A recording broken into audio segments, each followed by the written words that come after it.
ગીર સોમનાથ જિલ્લામાં સ્થાનિક સ્વરાજની ચૂંટણીને ધ્યાનમાં રાખીને ભાજપ દ્વારા સેન્સ પ્રક્રિયાનો પ્રારંભ કરવામાં આવ્યો છે। પાર્ટી સંગઠનને વધુ મજબૂત બનાવવા ઉદ્દેશ્ય સાથે જિલ્લા ભાજપ પ્રમુખના માર્ગદર્શન હેઠળ 2 દિવસીય સેન્સ પ્રક્રિયા હાથ ધરાઈ છે। વેરાવળ અને ઉના એમ બંને કેન્દ્રો પર સવારે 9 વાગ્યાથી જ ભાજપના કાર્યકરો અને આગેવાનો મોટી સંખ્યામાં ઉમટી પડ્યા। ટિકિટ મેળવવા માટે ઈચ્છુક ઉમેદવારોમાં ભારે ઉત્સાહ જોવા મળ્યો। ઉમેદવારો પોતાના બાયોડેટા અને નિર્ધારિત ફોર્મ સાથે હાજર રહી દાવેદારી નોંધાવી રહ્યા છે। આજે બપોર બાદ 4 નગરપાલિકાઓ માટેની સેન્સ પ્રક્રિયા પણ હાથ ધરાશે। વેરાવળ તાલુકા પંચાયતની 22 બેઠકો તેમજ જિલ્લા પંચાયતની 5 બેઠકો માટે મોટી સંખ્યામાં કાર્યકરોએ દાવેદારી નોંધાવી છે। સેન્સ પ્રક્રિયાને સુવ્યવસ્થિત રીતે પાર પાડવા માટે તેને વેરાવળ અને ઉના એમ 2 ઝોનમાં વહેંચવામાં આવી છે। તે ઉપરાંત પ્રદેશ સ્તર પરથી 6 નિરીક્ષકોને આ સમગ્ર પ્રક્રિયાની જવાબદારી સોંપવામાં આવી છે। ભાજપ દ્વારા શરૂ કરાયેલી આ કવાયતને લઈને હવે સ્થાનિક રાજકારણમાં ગરમાવો વધ્યો છે અને ઉમેદવારી માટેની દોડ વધુ તેજ બની છે। हाँ, भरतवाड़ा गीर सोमनाथ जिला भाजप महामंत्री जोन 1 અને જોન 2 બે ઝોનની અંદર આ પ્રક્રિયા હાથ ધરવામાં આવી છે।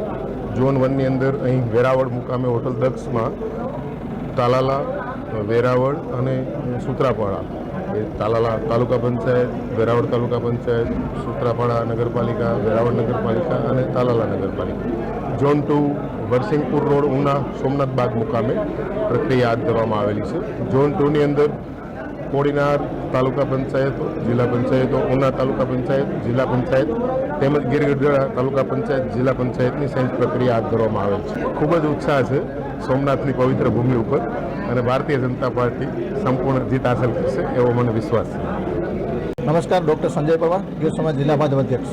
સ્થાનિક સ્વરાજ્યની ચૂંટણીના પડઘમ વાગી ચૂક્યા છે ત્યારે ભારતીય જનતા પાર્ટી પણ એક્શન મોડમાં આવી ગઈ છે। એના અનુસંધાને આજે ઉમેદવારોની ચયન પ્રક્રિયા કરવા માટે ગીર સોમનાથ જિલ્લામાં 2 જગ્યાએ અત્યારે સેન્સ પ્રક્રિયા ચાલુ છે। વેરાવળ અને તાલાલા વિધાનસભાની વેરાવળ ખાતે અને ઉના અને કોડીનાર વિધાનસભાની ઉના ખાતે સેન્સ પ્રક્રિયા ચાલુ છે।